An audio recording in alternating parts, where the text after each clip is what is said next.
Hey guys, welcome to Business Media, and what we have here is the Micromax Canvas HD, the super smartphone from Micromax, which is considered as the current flagship model from them. There was a huge demand in the market when the product was launched. This is mainly because it comes with an HD display, comes with the latest OS, and also along with the 1.2 GHz quad-core processor and a 5-inch large display. So let's just give a quick hands-on review of the same and let you know if you should be actually buying this or not. So as you can see, the device comes with a 5-inch display which is of HD resolution, that is 1280 by 720 pixels, and on the front there is no physical button, which is normally available on the Samsung based devices. There are only the touch based buttons here. On the top you have the 2 megapixel camera, on the left you have the volume rockers here, on the bottom you have the microphone, on the right you have the on off switch, on the top you have the USB port and the 3.5mm headset jack, and on the back you have the 8 megapixel camera with the flash and along with the speakers. So this is what all you get when you purchase a device, and let me just boot this up for the first time and show you the device details. So for your information, the device comes with a 2000 mAh battery backup, which is decent enough, and we are expecting Micromax to come up with many more other smartphones this year. So let us see if this device is actually worth the money or not. So this is the first startup screen which you get here.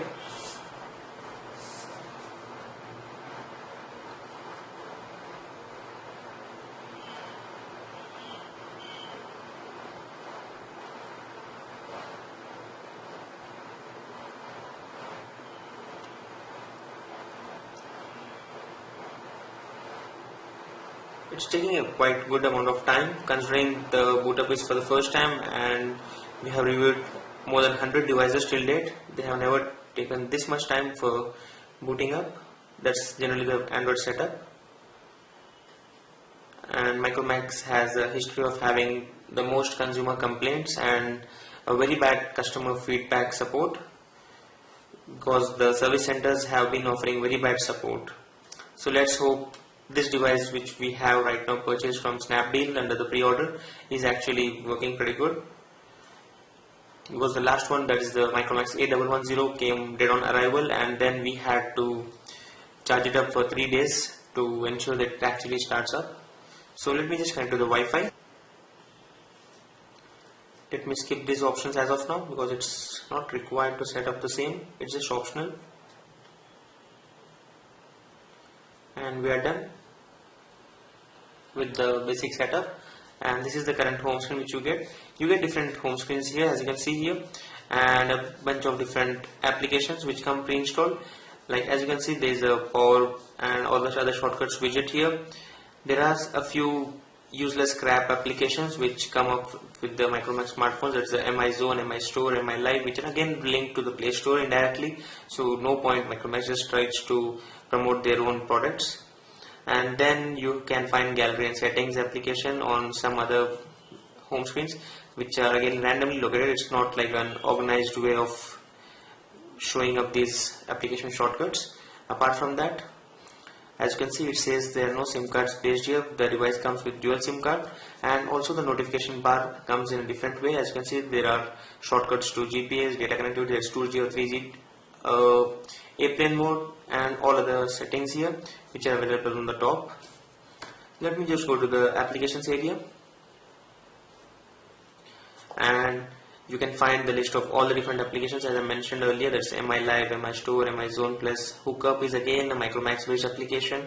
Cricket Fever is probably a Micromax application, or maybe not, but again it comes pre-installed, and since I'm not a cricket fan, I won't like this kind of applications coming pre-installed onto my device. And this is something I really hate about these kind of companies who actually install a bunch of different crap applications and which are quite hard to remove.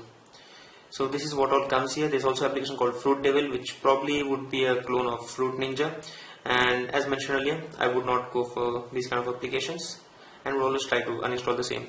Let me go to the settings now and check out the current OS version. The touch is not as fluid probably, as you can see. It's not as good. Now let me just go to the about phone, and as you can see, it's currently on Android Jelly Bean, that's 4.1.2. That's 4.1.2 out of the box, and We really hope that the company would actually offer us an update for a specific model.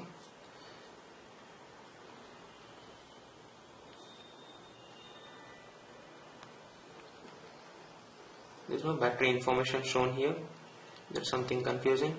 Anyway, apart from that, let me go to the storage here and show you the total available storage out of the box. So there are actually two storages here.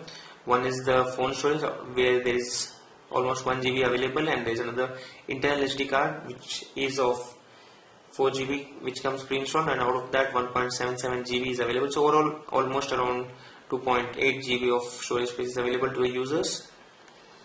And apart from that, few of the main features of this device are the camera. That's the 8 megapixel camera, which is a part of this device. Let me just capture a picture using the same and show you. So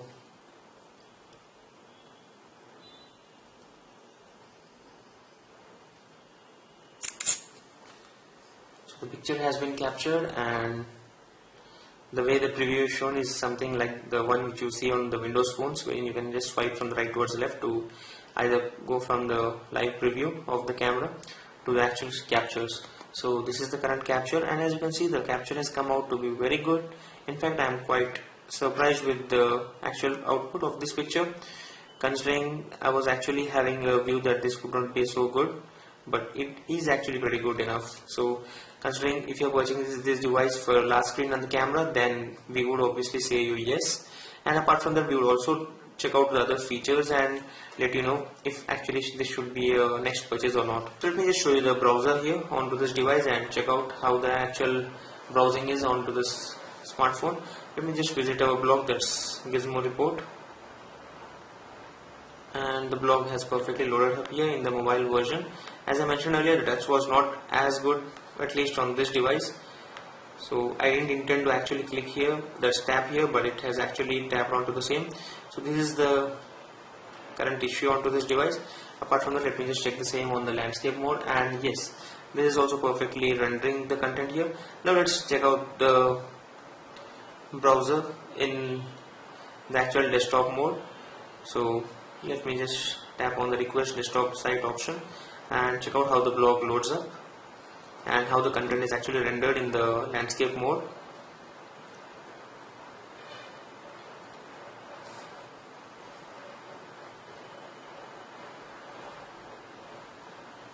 So the content has perfectly loaded up, and it's actually aligning in a very good way, so that's pretty decent enough.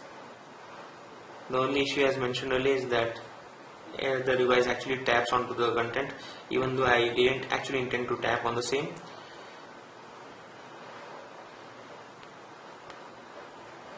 So overall, that's decent enough.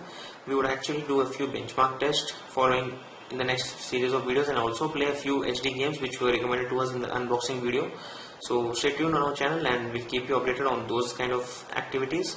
And apart from that, as you can see, the device looks decent enough, except the build quality, which is not as strong. As you can see, it looks made up of some cheap plastic when compared to the Samsung Galaxy Note 2 or Samsung based devices.